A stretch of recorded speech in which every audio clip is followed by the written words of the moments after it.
Amigos, tenemos un mundo preocupado por el poder. A menudo es el poder equivocado. Oímos que el poder corrompe, y el poder total corrompe totalmente. Quiero hablarle acerca de un poder bueno, el gran poder, el increíble poder de la autoridad del reino.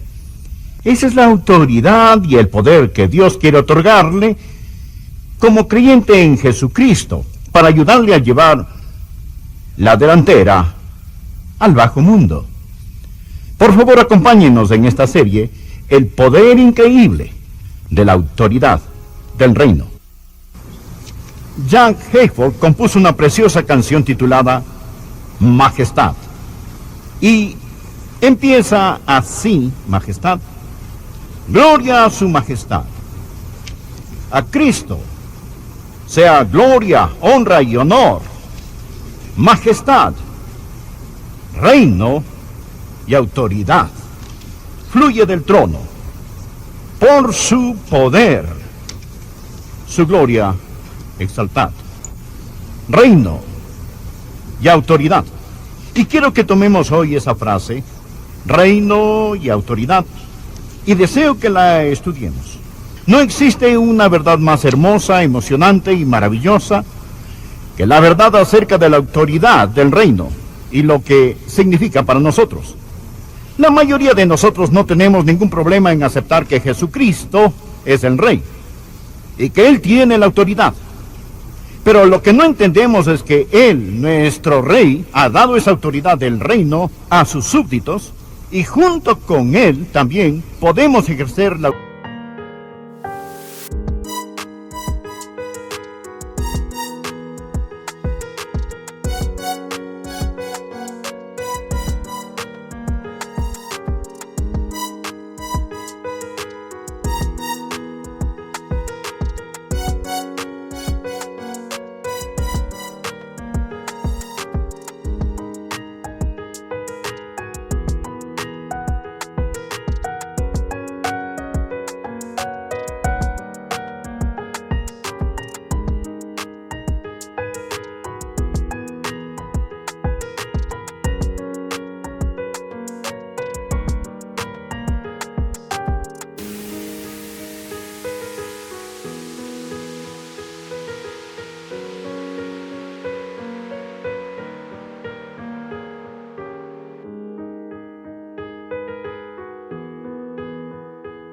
autoridad del reino.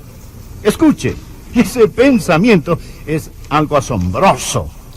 La autoridad en sí misma, si hablamos de autoritarismo, es una palabra fea, repulsiva, y la gente no le gustan las figuras autoritarias. A menudo usted ve unas calcamonías en los parachoques. Dude de la autoridad, y existe algo de verdad en eso. Es decir, ¿quién lo dice? ¿Por qué debo hacer esto o aquello? Pero después de que la ha cuestionado y se ha dado cuenta que es su autoridad, entonces sométase y acéptela y aprenda a ejercer la autoridad del reino. Ahora, existe una diferencia entre la autoridad y el poder. El poder trata con la fuerza bruta. La autoridad trata con el derecho. Hay dos palabras diferentes traducidas como potestad en nuestra versión Reina Valera. Jesús dijo: aquí os doy potestad sobre toda fuerza del enemigo. La primera palabra es exousia, que literalmente significa autoridad, y Jesús está diciendo literalmente: aquí os doy autoridad sobre todo el poder, la fuerza del enemigo. La palabra autoridad literalmente significa derecho oficial. Si está tomando notas, apunte, la autoridad es equivalente al derecho legal. Cuando Jesús estaba predicando y enseñando, los escribas y los fariseos le preguntaron: ¿quién te dio esta autoridad? Es decir, ¿quién te dio este derecho legal? La autoridad se confiere. El poder es innato. Usted tiene poder o la falta de este por naturaleza. Pero la autoridad va más allá del poder, va más allá de la fuerza. La autoridad es el derecho legal. Usted dirá: pastor, estoy confundido. Bien, solo manténgase atento. Va a aprender algo muy, muy maravilloso. ¿Ha visto usted alguna vez a un verdadero rey? Bien, si no lo ha visto, mire hacia acá. Usted está mirando a uno. ¿Ha visto usted alguna vez a un sacerdote? Bien, si no lo ha visto, míreme, está mirando a uno. Pero también mire a su hermano o hermana alrededor suyo. Ellos son reyes y son sacerdotes. Y luego vaya, póngase de pie ante el espejo cuando esté en su casa y diga, ¿quién diría? Hay un rey y un sacerdote en ese espejo ante mí. La Biblia dice que cuando somos redimidos, Dios nos hace reyes y sacerdotes para Él. Una de mis historias favoritas que nuestro pastor anterior, el Dr. Lee, contaba es la que dice que cuando una vez él iba viajando en el tren, había determinado que estaba cansado y no quería hablar con nadie. Y él dijo, me senté al lado de un hombre que llevaba túnica y cuello sacerdotal. Como decía el Dr. Lee, al revés, es decir, él llevaba uno de estos cuellos blancos de clérigo. El Dr. Lee decía, está bien.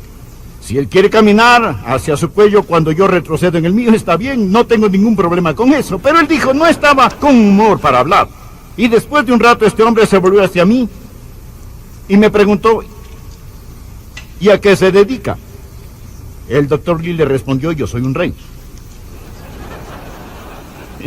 Él lo miró de arriba abajo. ¿Un qué? Le repitió, un rey. Él dijo, ¿habla en serio? Sí, también soy un sacerdote. ¿Usted no parece un sacerdote? Dr. Lee le respondió, soy un sacerdote. Finalmente le dijo, ya sé, usted es un predicador bautista. Amigos, quiero decirles que los hijos de Dios son reyes y sacerdotes.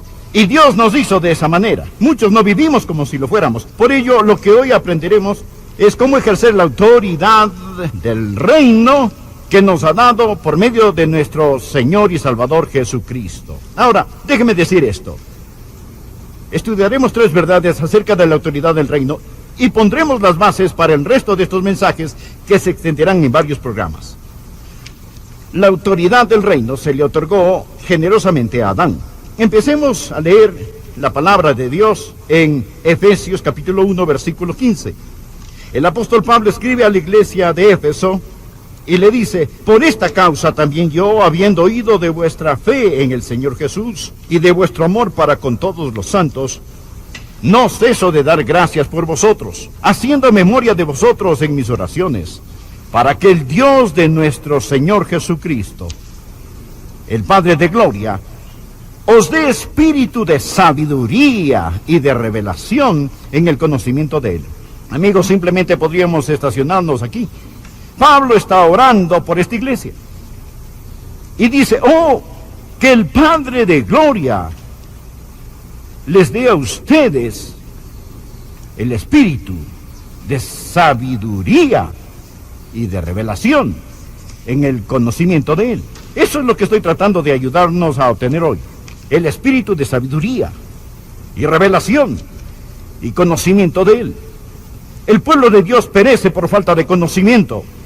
Y continúa diciendo que ora para que alumbrando los ojos de vuestro entendimiento, para que sepáis cuál es la esperanza a que Él los ha llamado, y cuáles las riquezas de la gloria de su herencia en los santos, y cuál la supereminente grandeza de su poder para con nosotros, los que creemos, según la operación del poder de su fuerza, la cual operó en Cristo, resucitándole de los muertos, y sentándole a su diestra en los lugares celestiales, sobre todo principado y autoridad y poder y señorío, y sobre todo nombre que se nombra, no solo en este siglo, sino también en el venidero, y sometió todas las cosas bajo sus pies, y lo dio por cabeza sobre todas las cosas a la iglesia, escúchelo, a la iglesia, la cual es su cuerpo, la plenitud de aquel que todo lo llena en todo. Hay tanto aquí que podríamos pasarnos 10,000 años disertándolo y nunca comprender toda la verdad que está en este pasaje particular. Lo que Pablo está diciendo a esta iglesia de Éfeso es, ustedes son salvos y me gozo de ello, mas mi oración es que Dios abra sus ojos a la autoridad del reino que es suya por medio de su salvación en el Señor Jesucristo. 3 cosas que quiero que aprenda acerca de la autoridad del reino. Primero, fue otorgada generosamente a Adán. Segundo, fue perdida legalmente por Adán. Tercero, fue recuperada justamente por Cristo y dada a la iglesia. Esto es simple, ¿verdad? Fue generosamente otorgada a Adán.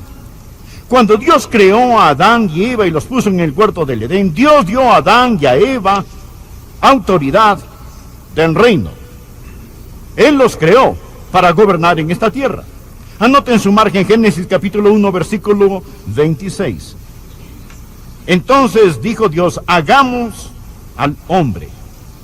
Pastor, ¿por qué está eso en plural? Hagamos al hombre. Porque Dios el Padre, Dios el Hijo y Dios el Espíritu Santo están hablando juntos. Esta es la Santa Trinidad en concilio. Y Dios dijo, hagamos al hombre a nuestra semejanza, creados a la imagen de Dios. ¿Tiene Dios dominio? Sí lo tiene. ¿Gobierna Dios? Sí gobierna.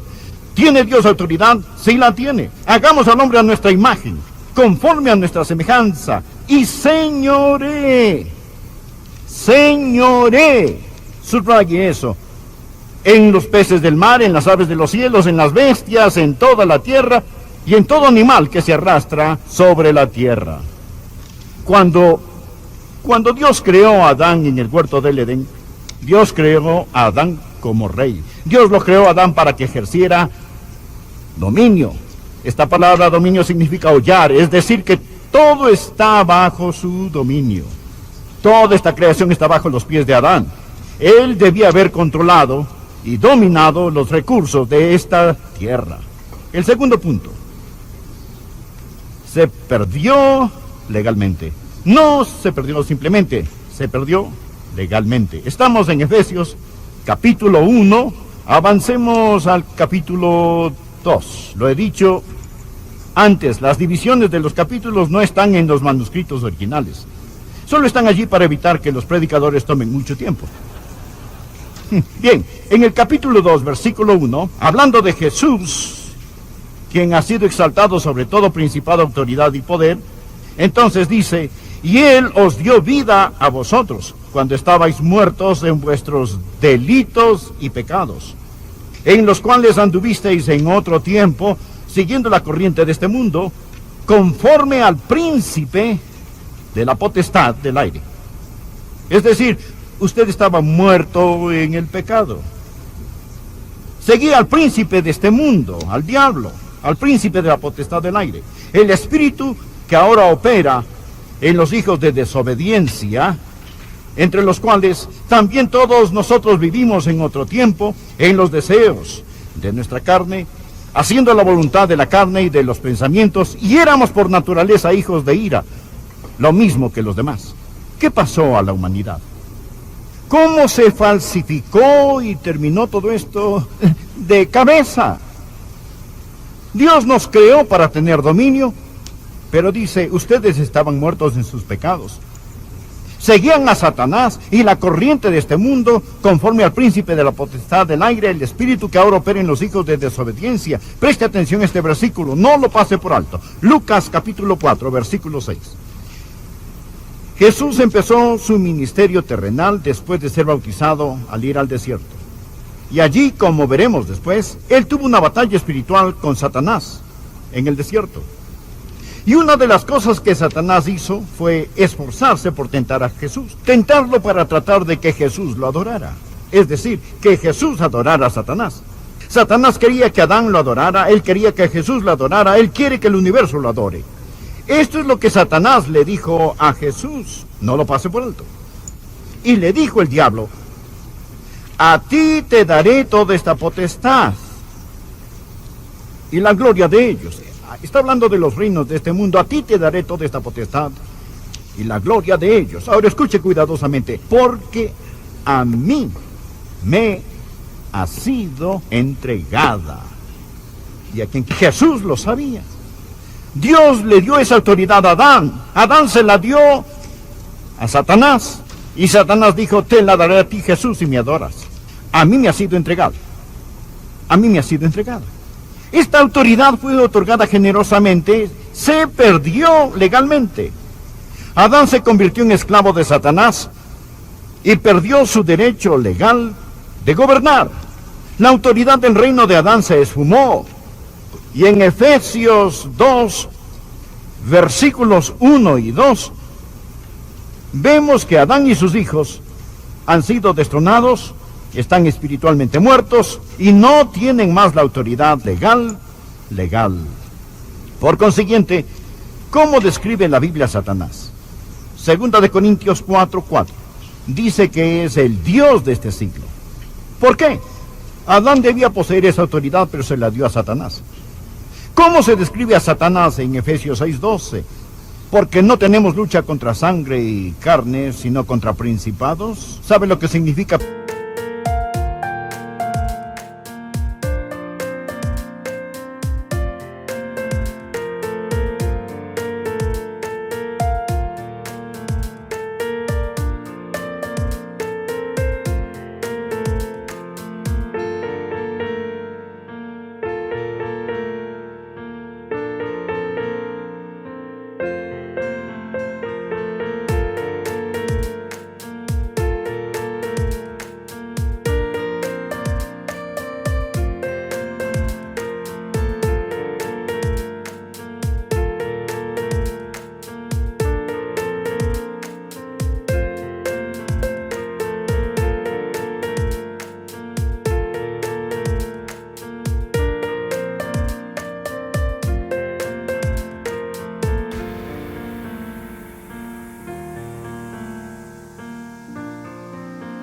Principados significa reinos, contra potestades, contra los gobernadores de las tinieblas de este siglo, contra huestes espirituales de maldad en las regiones celestes,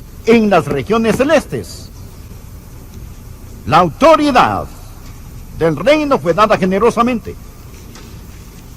La autoridad del reino fue legalmente perdida. ¿Está listo para lo bueno? Aquí está esa parte. Esto es porque Jesús vino, para que la autoridad fuese recuperada justamente. Dije legalmente perdida. Digo recuperada justamente. No dije perdida y recuperada. Dije legalmente perdida. Recuperada justamente. Si no entiende esto, tampoco comprenderá del todo la autoridad del reino. Esta es la razón por la que el apóstol Pablo está orando que sus ojos se abrieran. Note lo que dice en el versículo 17, orando para que el Dios de nuestro Señor Jesucristo, el Padre de gloria, os dé espíritu de sabiduría y de revelación en el conocimiento de Él, alumbrando los ojos de vuestro entendimiento, para que sepáis cuál es la esperanza a la que Él os ha llamado, y cuáles las riquezas de la gloria de su herencia en los santos, y cuál la supereminente grandeza de su poder para con nosotros los que creemos, según la operación del poder de su fuerza, la cual operó en Cristo, resucitándole de los muertos y sentándole a su diestra en los lugares celestiales sobre todo principado. Recuerde Efesios 6:12, porque no tenemos lucha contra sangre y carne, sino contra principados, contra potestades, pero Jesús está por encima de todo principado. Amén. Sobre todo principado y autoridad y poder y señorío, y sobre todo nombre que se nombra, no solo en este siglo, sino también en el venidero. Ahora, Satanás ve a Jesús, al Hijo de Dios nacido de la Virgen. Satanás sabe lo que le hizo al primer Adán. Y se dice a sí mismo, ahora debo derrotar a este segundo Adán, porque si no lo derroto, él me derrotará y perderé la autoridad del reino. Ahora, aquí está uno que ha venido del cielo para reclamar la heredad perdida de Adán. Así que Satanás se dedica a tratar de que Jesús haga ¿qué? Pecar. Satanás es un egomaniático. Él piensa, bien conozco el orgullo que está en mi corazón. Incluso tuvo la osadía de tentar al Hijo de Dios nacido de la Virgen. Él se dice, conseguí que el primer Adán pecara, ahora haré que el segundo Adán peque, y el último que peque, este último, y si puedo lograr que él peque, lo tendré en la misma posición que tuve al primer Adán. Esta es la razón por la cual la tentación en el desierto tomó lugar, donde Satanás vino. Lea al respecto en Lucas 4, del versículo 5 en adelante. Y le llevó el diablo a un alto monte, y le mostró en un momento todos los reinos de la tierra. Y le dijo el diablo, a ti te daré toda esta potestad y la gloria de ellos, porque a mí me ha sido entregada y a quien quiera la doy. Si tú postrado me adorares, todos serán tuyos. Respondiéndole Jesús le dijo, vete de mí, Satanás, porque escrito está, al Señor tu Dios adorarás y a Él solo servirás.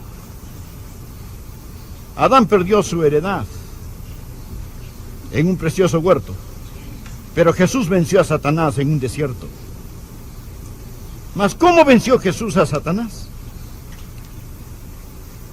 Allen Redpath se imagina que Jesús le dice a Satanás algo como esto. No sé si lo dijo, pero pudo haberlo hecho.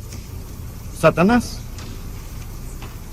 como Dios, porque yo soy Dios, puedo aniquilarte ahora, pero no voy a derrotarte como Dios.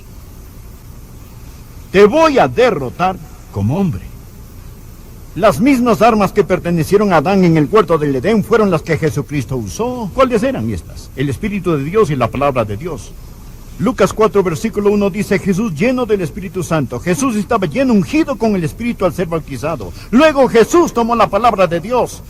Satanás le dijo, póstrate y adórame. Jesús le respondió, escrito está, al Señor tu Dios adorarás y a Él solo servirás. La unción del Espíritu y la autoridad de la palabra. Esa es la forma con que Jesús ganó esa batalla.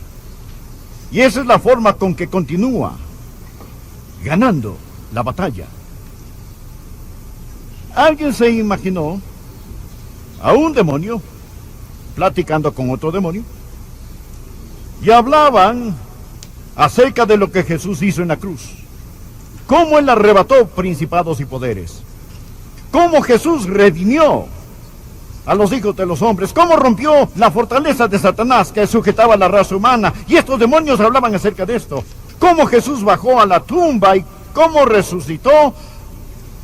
Cómo Él ascendió a las alturas de la gloria. Y cómo está sentado a la diestra de la majestad. Y cómo todos los hijos de Dios están en Cristo, sentados en las alturas con Él. Y un demonio le dice al otro, si todos esos teólogos liberales realmente dejaran a Jesús salir de la tumba, y si los predicadores de la Biblia realmente explicaran esto a las personas, que el infierno nos ayude, todo el cielo se desatará.